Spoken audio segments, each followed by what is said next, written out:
மணிப்பூரில் போராட்டம் நடத்துபவர்கள் தற்போது ஜனநாயக ரீதியாக முழக்கங்களை எழுப்புவதற்கு பதிலாக கல்வீச்சு தாக்குதல் நடத்துவது, அதிநவீன ஆயுதங்கள் மூலம் தாக்குதல் நடத்துவது என புதிய யுக்திகளை கையில் எடுத்திருப்பது பெரும் கவலைக்குரியது என அம்மாநில காவல்துறை தலைவர் ஹெரோஜித் சிங் கவலை தெரிவித்துள்ளார். இதனிடையே மணிப்பூர் மாநிலத்தில் வரும் 20ஆம் தேதி வரை செல்போன் இணைய சேவை இணைப்புகளுக்கான தடை நீக்கப்பட்டுள்ளது. மணிப்பூர் மாநிலத்தில் 1.5 ஆண்டுகளாக மைதேயி, குக்கி இன மக்களிடையேயான மோதல் தொடர்ந்து நடைபெற்று வருகிறது. இந்த மோதலை தடுக்க மத்திய பாஜக அரசு எந்த நடவடிக்கையும் எடுக்கவில்லை என்பது எதிர்க்கட்சிகளின் குற்றச்சாட்டு. வன்முறையால் பற்றி எரியும் மணிப்பூர் மாநிலத்துக்கு பிரதமர் மோடி ஏன் செல்லவில்லை என்பதும் எதிர்க்கட்சிகளின் கேள்வியாக உள்ளது. மணிப்பூர் மாநிலத்தில் தொடர்ந்து மைதேயி இன மக்கள் மீது குக்கி பழங்குடிகள் தாக்குதல் நடத்துகின்றன.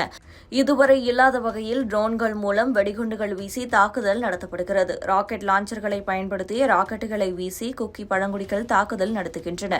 மணிப்பூரில் நாள்தோறும் குண்டுவெடிப்பு சம்பவங்கள் தொடர் நிகழ்வாகிவிட்டது. இந்த நிலையில் மணிப்பூர் காவல்துறை தலைவர் ஹிரோஜித் சிங் நேற்று இம்பாலில் செய்தியாளர்களை சந்தித்தபோது அதிர்ச்சி தகவலை வெளியிட்டார். அதாவது, இதுவரை போராட்டம் நடத்திய குக்கி பழங்குடிகள் ஜனநாயக ரீதியாக முழக்கமிட்டனர், பதாகைகளை ஏந்தி போராடினர். ஆனால் தற்போது போராட்ட வழிமுறையே வேறாக உருவெடுத்துள்ளது. ஒவ்வொரு போராட்டத்தின் போதும் போலீசார் மற்றும் பாதுகாப்பு படையினரே குறிவைக்கப்படுகின்றனர். போராட்டக்காரர்கள் கல்வீச்சு தாக்குதலில் ஈடுபடுகின்றனர். அத்துடன் அதிநவீன ஆயுதங்களை பயன்படுத்தி துப்பாக்கி சூடும் நடத்துகின்றனர். சில பகுதிகளில் பாதுகாப்பு படையினர் மீது சரமாரியாக இரும்பு கம்பிகளை வீசி தாக்குதல் நடத்தியிருக்கின்றனர் என தெரிவித்துள்ளார். இதனிடையே மணிப்பூரில் வரும் 20ஆம் தேதி வரை செல்போன் இணைய சேவைகளுக்கான தடை நீடிக்கப்பட்டுள்ளது.